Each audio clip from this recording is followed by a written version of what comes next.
Shalom, gloire à Jésus-Christ. Nous voulons bénir le nom de notre Dieu. Nous voulons louer le nom de notre Seigneur. Nous voulons magnifier le nom de notre Seigneur. Il est Dieu, il demeure Dieu d'éternité en éternité. Il n'y a point de Dieu qui soit son égal. Il n'y a point de Dieu qui soit son égal, son comparable, son pareil. Il est l'unique qui est digne de louange et d'adoration. Rendons-lui donc toute la gloire et toute la majesté ce jour dans le nom de Jésus-Christ. Nous voulons lui dire merci également de ce qu'il nous donne encore l'opportunité de nous retrouver. Il nous donne cette grâce et cette faveur d'être dans sa présence, d'échanger autour de sa parole, de recevoir les conseils de sa part, afin que nous soyons véritablement des enfants de Dieu équilibrés, des enfants de Dieu qui marchent conformément à sa volonté. Que nous accordions cette grâce dans le nom de Jésus. Que ce temps de partage soit couvert de son sang précieux et soit environné de son feu divin, afin d'anéantir et de détruire tout ce qui est véritablement du diable, tout ce qui est distraction, tout ce qui est vagabondage d'idées, soit englouti dans le sang précieux de Jésus de Nazareth. Éternel, notre Dieu et notre roi, nous te bénissons et nous te rendons toute la gloire dans le nom de Jésus. Bien-aimé, merci de te connecter à nouveau à moi. Merci de prendre plaisir à te connecter à moi. Merci de t'associer avec moi à la table du Seigneur. Bonne arrivée. Prends plaisir à me suivre. Continue de m'encourager par non seulement tes vues, tes likes, tes commentaires, mais tes partages. Et si tu n'étais pas encore abonné, je t'exhorte à le faire. C'est gratuit. Et n'oublie pas d'activer la cloche de notification pour ne manquer aucune de mes vidéos.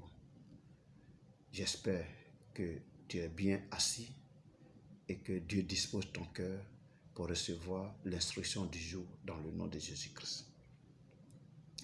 Nous continuons notre série d'enseignements, de conseils, de vidéos sur les conflits conjugaux, sur la gestion de ces conflits-là. Dans la dernière vidéo, je parlais plus ou moins des enfants. J'ai parlé des enfants biologiques issus du couple, mais des enfants aussi qui sont issus d'une relation, j'allais dire, antérieure. Alléluia.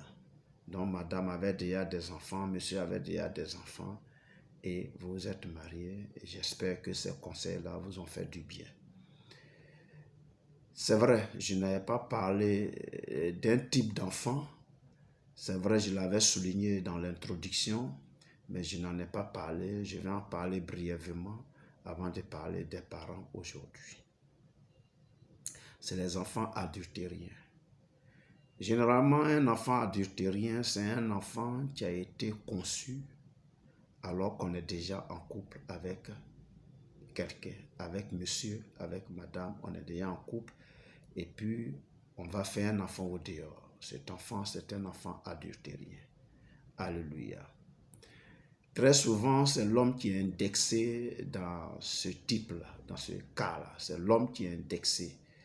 Parce que pour lui, est souvent vu, aussi au vu de tout le monde, parce que c'est une autre femme qui vient avec une grossesse pour accuser l'homme de l'avoir enceinté. Donc, du coup, on sait que l'homme a trompé sa femme, l'homme a été coupable d'infidélité et cet enfant-là, c'est un enfant adultérien. Pour la femme, c'est difficile parce que quand tu vis avec ta femme et puis elle tombe enceinte, c'est toi qui l'as enceintée, ce n'est pas quelqu'un d'autre. C'est lorsque, à la naissance, l'enfant a des traits physiques qui ne sont pas de toi ou bien est d'une race différente de la tienne. Et généralement, c'est quand c'est la race que, bon, on sait que non, la femme a triché, la femme a été infidèle, mais quand l'enfant est de la même race que vous, c'est difficile. Alléluia. Et quand l'enfant ressemble à sa maman, bon là, tu ne pourras jamais savoir que c'est un enfant adultérien. Amen. Voilà, à moins que tu aies eu des doutes, des soupçons et que tu tu es allé faire un test d'ADN pour vérifier si réellement cet enfant est de toi. Sinon, quand on parle d'enfant adultérien, très souvent c'est l'homme qui est indexé. Comment il faut gérer cet enfant-là? Amen. Cet enfant-là, très souvent, sa gestion est délicate, est difficile. C'est pourquoi souvent l'homme cache l'existence de cet enfant-là. Et c'est très souvent, beaucoup plus tard, dans votre vieillesse, que tu fais apprendre que ton mari t'avait trompé et qu'il a eu un enfant au dehors. Parce que c'est sa gestion qui est difficile. Alléluia. Mais ce que je veux dire ici concernant donc l'enfant adultérien, c'est que madame doit faire preuve de pardon. Voilà. Parce que si tu pardonnes l'adultère de ton mari, alors il faut accepter l'enfant qui est issu de cet adultère-là aussi. Amen. Je sais que ce n'est pas facile de savoir que l'homme avec qui on vit, qu'on aime, nous trompe. C'est pas facile. Oui, c'est pas facile.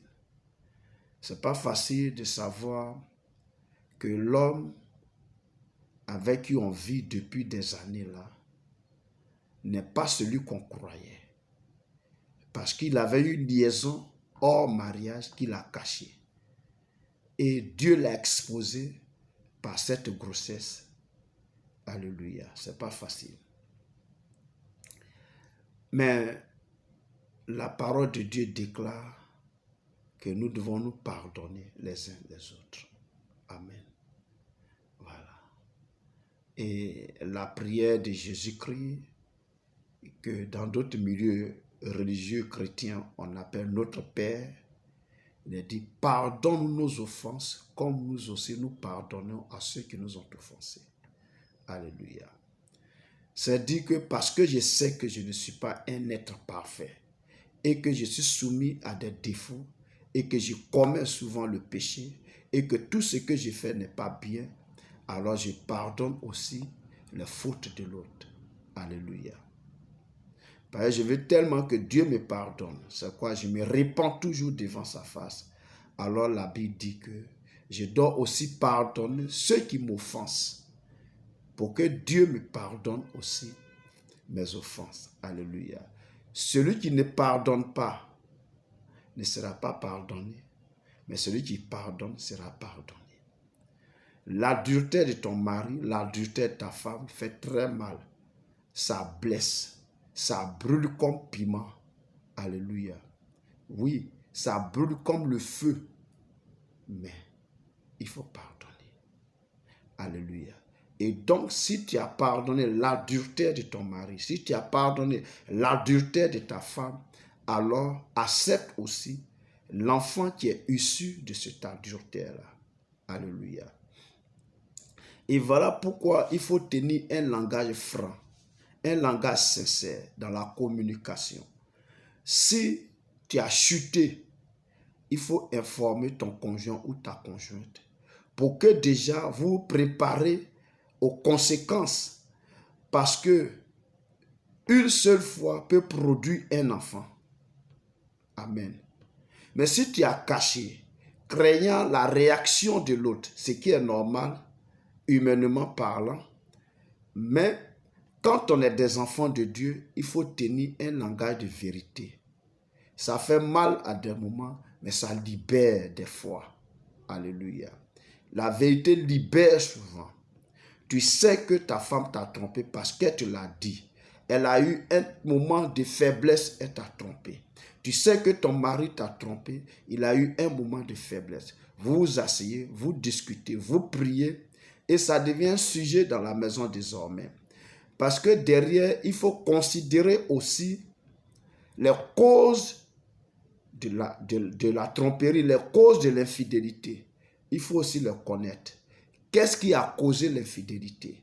Pourquoi madame a trompé? Pourquoi monsieur a trompé?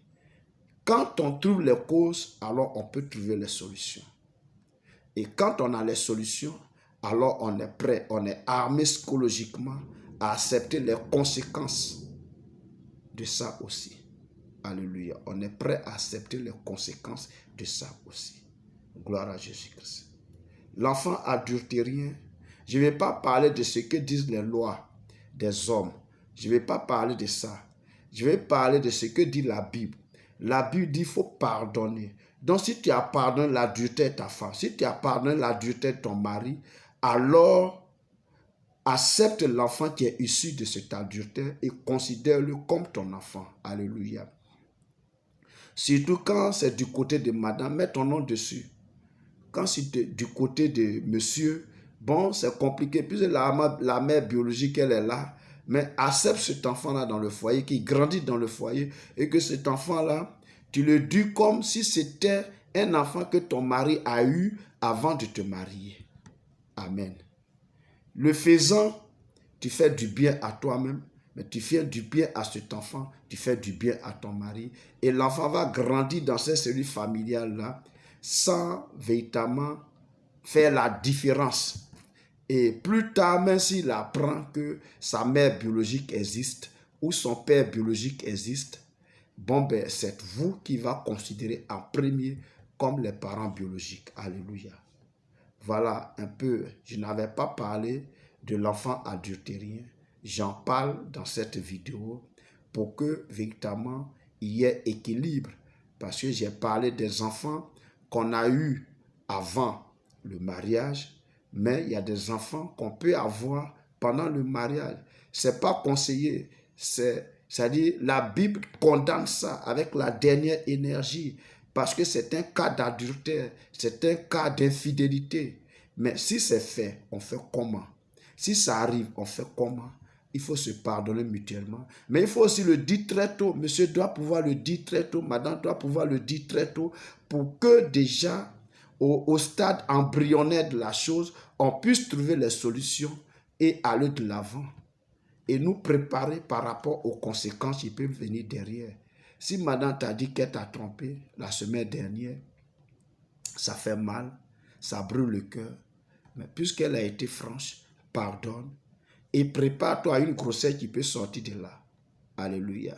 Si monsieur t'a dit qu'il t'a trompé la semaine dernière, alors pardonne, accepte la situation et prépare-toi aussi à ce que demain, cette femme vient se plaindre pour dire que je suis allé à ton mari et il m'a enceinté. Alléluia.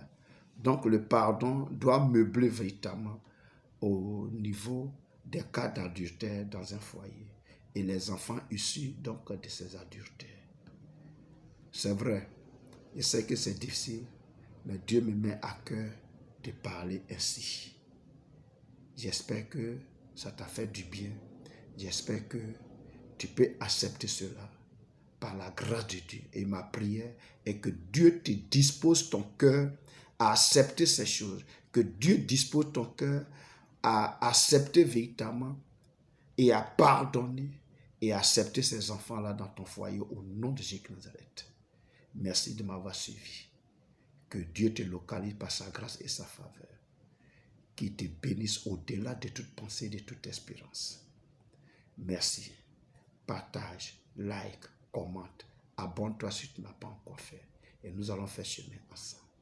Porte-toi bien et nous sommes qu'à la prochaine. Dans le nom de Jésus-Christ. Amen.